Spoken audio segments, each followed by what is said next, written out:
Hi guys, I'm Adam Wilborn from WhatCulture. He's Phil Chambers from WhatCulture, and Elimination Chamber, or as we call it, Elimination Chambers, has just finished. So we're here to tell you what went down. And Phil Chambers, was that the best Elimination Chamber ever? You know what? It just might be. It probably wasn't. It probably wasn't. It probably wasn't. It had its moments, though. We're quite giddy. Yeah. We had a lovely time. Yeah, we've had some beers and we've been on a stream, so Yeah. we're quite happy. But it was pretty good in places. Yeah, I think Let's the thing get is, to it. we said, we went into it with very low expectations. Yes, it's one of those kind of sleeper shows where you just... WWE didn't seem to care about it going in, so why should we? But then they end up pulling off like a pretty decent show.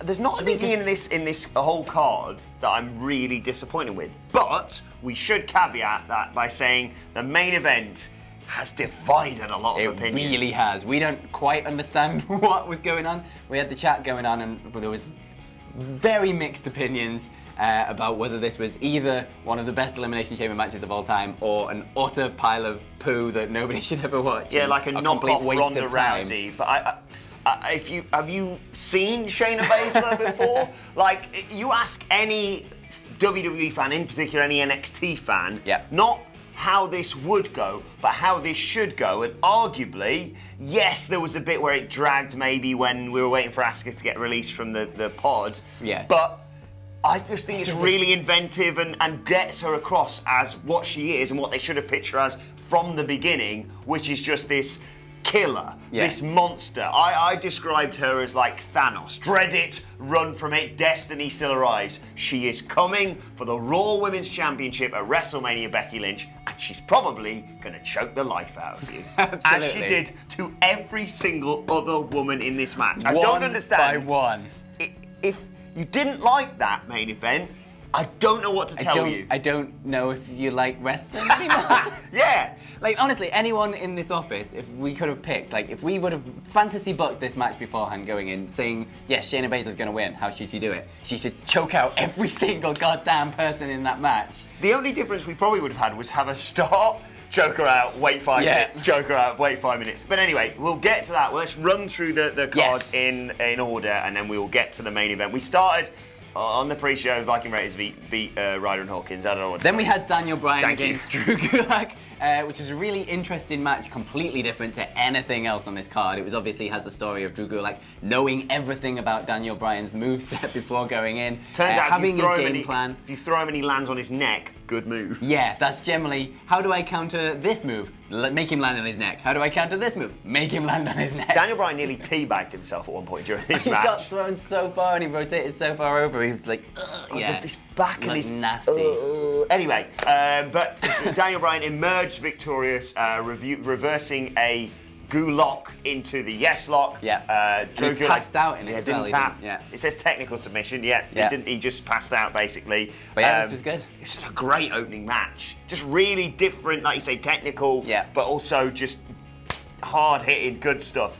We followed that with the United States Championship match. Andrade defending his title against Humberto Carrillo. I mean, we all kind of know this is probably leading to a four-way match for that United States Championship at WrestleMania, so this was kind of just another step on that road. Andrade retained after an entertaining match, but kind of a match that we've seen a few times on Monday Night Raw. Yeah, I was going to say, we've seen a lot of different iterations of this match and what is probably going to be the Mania match anyway, but you put these guys in a wrestling ring, it's going to be good. There's no way it's not going to be a good match. Stir it up, you chuck some Angel Garza and some Rey Mysterio in there, it's going to be fantastic. But yeah, the match itself was very good, as you'd expect from these two. Andrade eventually winning, rolling up, using the tights. They're doing that thing, they do multiple pinfalls. Andrade grabs the tights.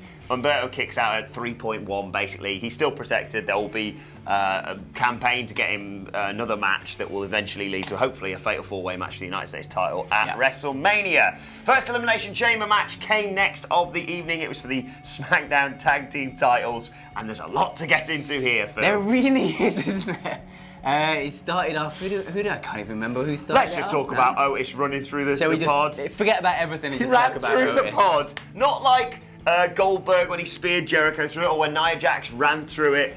He left the chamber. Yeah, he was finally going to get his hands on Dolph Ziggler after all the time, you bloody Dolph stealing Mandy Rose from him.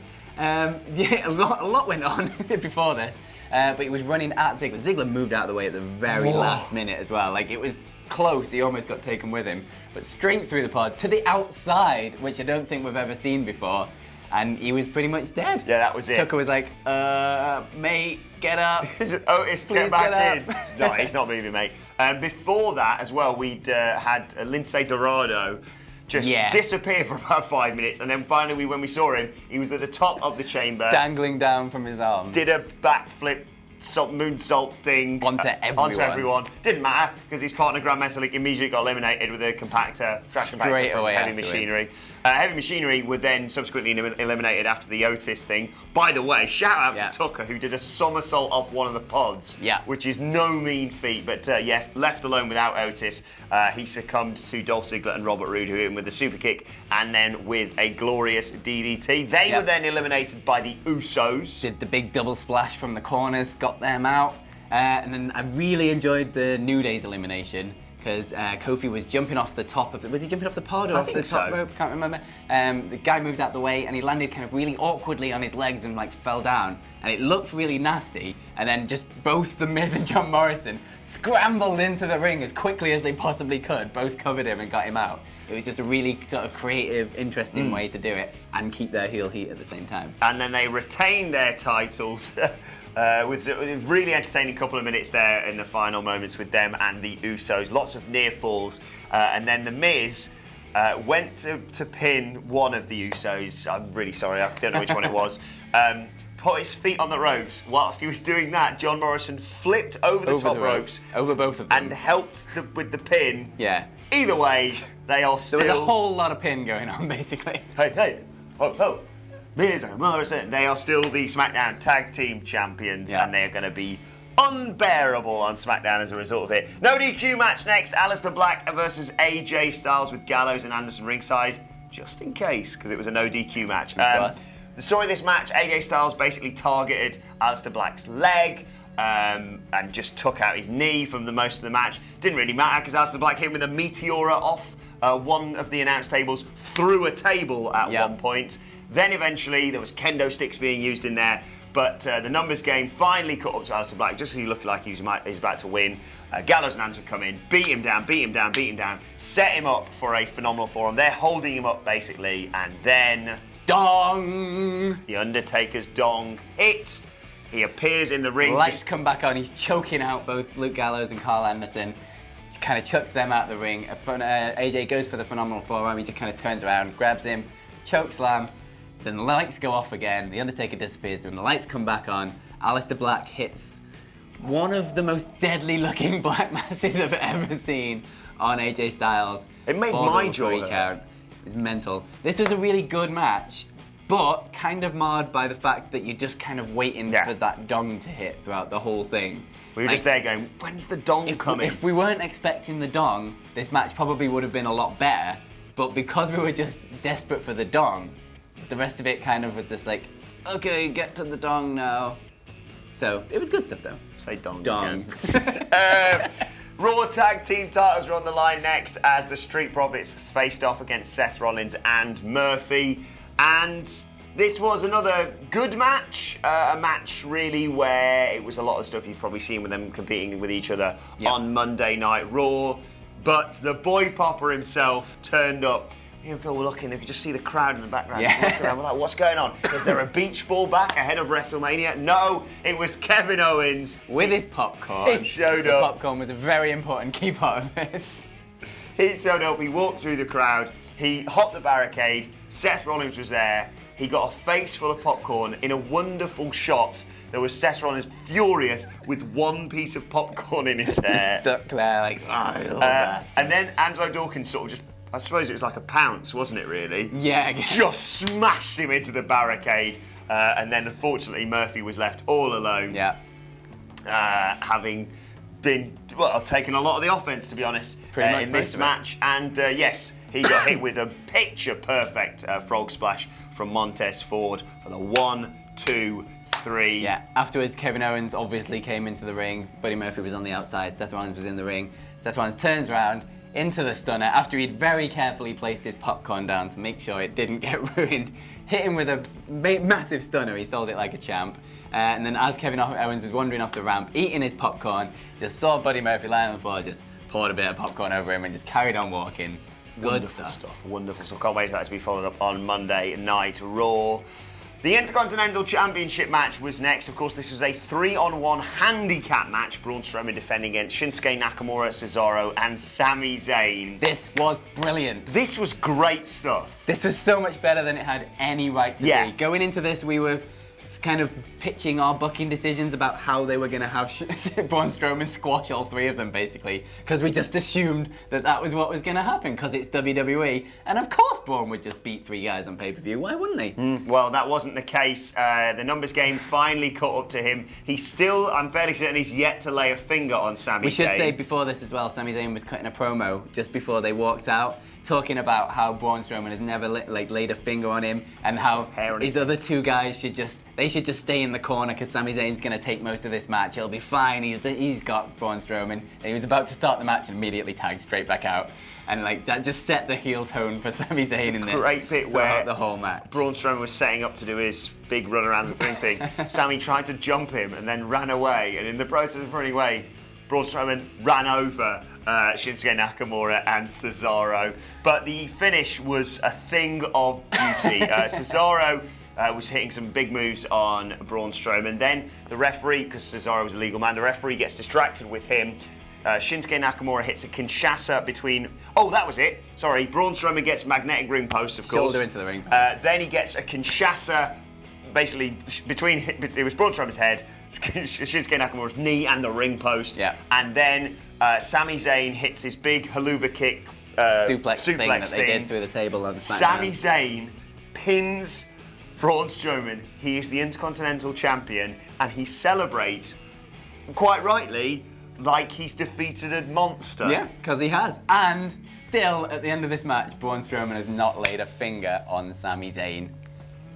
This is so good. I should also point out as well, I'm pretty sure Sami Zayn has gained some puppy fat. Yeah. Just because it's kind of funny to have this skinny fat dude beat Braun posing. Strowman for the IC title. He was doing a big muscle pose at the end and he's just got this sort of little flabby stomach. It's hilarious. Main event though was the Elimination good. Chamber for that spot to face Becky Lynch for the Raw Women's Championship at WrestleMania 36. We started off with Ruby Riott and Natalya. I don't know what to tell you about this. I've forgotten all about it. They did some wrestling. Natalya fell over. Sarah Logan came in and nearly killed Natalya. She did. She hit with like a double knee. Yeah. And Natalya just went flying back into the pods. But it doesn't matter any of that because there was a moment where all three women were down and we were there going, oh, this will be interesting. If Liv Morgan comes in next, who should she target or whatever? Yeah. Shayna Baszler came in and eliminated two women in the space of, well, not...